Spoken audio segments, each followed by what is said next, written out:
Hello and welcome to Hank Games Without Hank. My name is John Green and I am the manager of the AFC Wimbledon Wimbly Womblys. Today we're taking on Exeter City and I'm going to talk to you about boredom and creativity and maybe a little bit about what I believe to be the meaning of life. But first, let me introduce you to the Wimbly Womblys for the day. We're starting kind of not our B team because I don't like to label them that way. Didn't Sercombe used to be a swoodly pooper? Anyway, he's an enemy now. But we are starting a group of people. Basically, I wanted to give some new players a chance. I wanted to see, are there any extraordinary personalities that maybe we haven't met yet? Are there any Wimbledon heroes? Wait, somehow my match changes didn't come through, and we're starting all the same players. Dang it! I'm the worst. Oh no, we are starting. It's just up top, we've still got other John Green. Whatever, we'll leave him in. He is the best player on our team. Yeah, so we are starting some new players because I want to give some people a chance to shine. Maybe there's a hero out there that we just aren't acquainted with yet because he's a 56 skill level and passes like that. All right, so a number of people have requested that I talk about boredom and how not to be bored. Which seems a strange thing to me. I thought boredom had sort of ended with the internet. That the age of boredom, which lasted for most of post-industrial revolution human history, had reached its like abrupt and dramatic end with oh, get in with all of this endless distraction that we have now of Angry Birds. Like if you're bored for even a moment, it seems to me that now you can turn to your phone or whatever your device is, and you can be free from the tyranny of boredom. I think like boredom is the thing that we as what's the issue? Oh, I'm sorry. I hope that you're not badly hurt, and I feel bad that you inexplicably shaved the top part of your head and you leave the rest of it. Just seems like an odd choice, but good on you. I hope you're not hurt. Yeah, that's hardball. What? Oh, that's not like us. We're not usually that sporting. Yeah, I mean, but I guess boredom is still a thing. I think the reason that we fear boredom, I think like the reason that we fear it, maybe in some ways, like in this like deep, intense way that makes us, pull out our phones to check Twitter and Instagram and Facebook and Angry Birds every 3 seconds that there isn't something else happening to us is because we are, deeply afraid of that abyss. So I would actually, whatever lies behind and underneath boredom, whatever it is that we're afraid to look at, that boredom sort of like forces upon us or whatever. But I'm really fascinated by how like intensely, and I'm like this too, how intensely we fear boredom. So my real advice to avoid boredom is to try to develop, I guess, like a tolerance to it. David Foster Wallace used to like to say that what lay on the other side of boredom was this intense, incredibly fulfilling awareness and sense of connection and just consciousness. I don't know the extent to which that's true because I so rarely let myself become bored out of that intense fear of it. But I think like I do think that it's not such a bad or evil thing. We definitely are not as good with this lineup. Oh, by the way, we got Brownie in goal today. Seb Brown, the very same Seb Brown who saved 2 penalties against Luton Town in 2011 to send AFC Wimbledon into the Football League. So I thought I'd give him a chance in goal. So far, he's performing well. But to be fair, none of the other teams ever get really like shots on goals against us. So that's helped us a lot. But I wasn't particularly impressed with Warner Chilcott's display. Oh, that's a beautiful pass with Warner Chilcott's display. Get it! Oh! Yeah, bomba! Yeah, bomba! I didn't write the rest of the words. But what a beautiful goal. Yeah, bomba. Oh, it's beautiful. Sorry, Meredith. I can't help myself. I'm excited. Do you even know that song, Meredith? Oh, she does know the song. I was hoping he would score 1 goal all season, and then he scored one in his first start. That guy, he's got a future with this club. That was that. Oh, that's so exciting. Can you get the cross in? Oh, are we gonna have two? Are we gonna have? No, no, we're not, because that was an epically bad header by Jacquard. Jacquard? I don't know. Anyway, my advice when it comes to boredom is to kind of like take being bored as a good sign in some ways. It's a sign that you are alive and not like completely a like tool of the distractions which are trying to like deaden you to the world. Um, but I think also like it was this person was like, I feel guilty about being bored and I feel like I should be doing more things. So I guess my other comment about that was that in order to really make decisions about what you should be doing with your day, whether it's being, super productive in terms of like writing resumes or applying for colleges or doing your job to the best of your ability or whatever.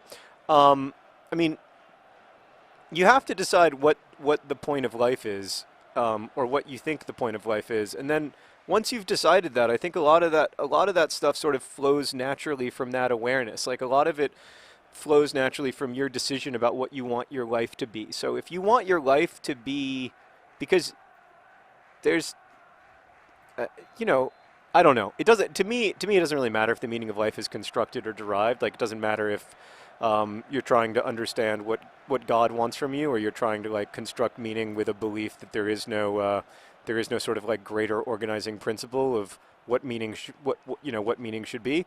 All great pass. All that matters to me is like what meaning I find when I get there.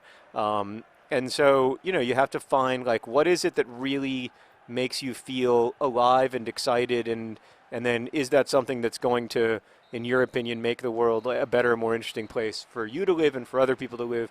And if it is, then you're in. That's just not. That's not a good example of how to put your hand on someone's shoulder. Yaya Bamba's hand just seems to float above Jack Art's shoulder. I feel like we can't lose Jack Art just because of his name. There's something about it that's so beautiful. Um, so yeah, I think it has to come from like a thought about what the point of being alive is. Then that is a difficult thing to like. I'm not saying that's an easy thing to like just settle upon, but I do think that there are lots of different approaches to that. There's lots. Well, let's do Sheringham, green eggs and Sheringham as we call them. I think there, but once you have decided, I think the point of life is to make a lot of money, or I think the point of life is to try to help people. Then what you should be doing with your day kind of flows naturally from that. And you don't have to, it's not like you have to decide one point. So you just have to sort of organize your priorities. So if you think the point of life is helping people, but then you also understand that like part of the point of your life is enjoying yourself and relaxing or giving yourself time to be creative or whatever, terrible pass, then that's, that can be, you can incorporate that into your life experience. So I try not to be hard on myself for instance, like watching soccer.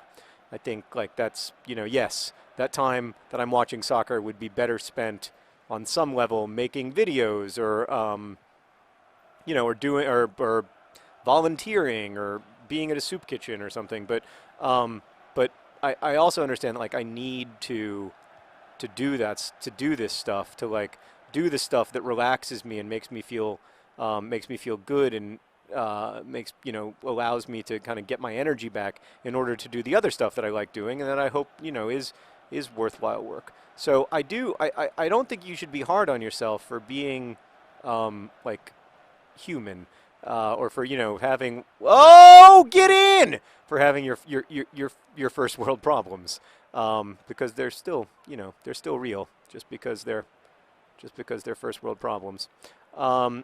Yeah, in general, I think the theme of all AFC Wimbledon Wimbly Wombly videos is don't be so hard on yourself. You're fine. But at the same time, do motivate yourself a little bit. I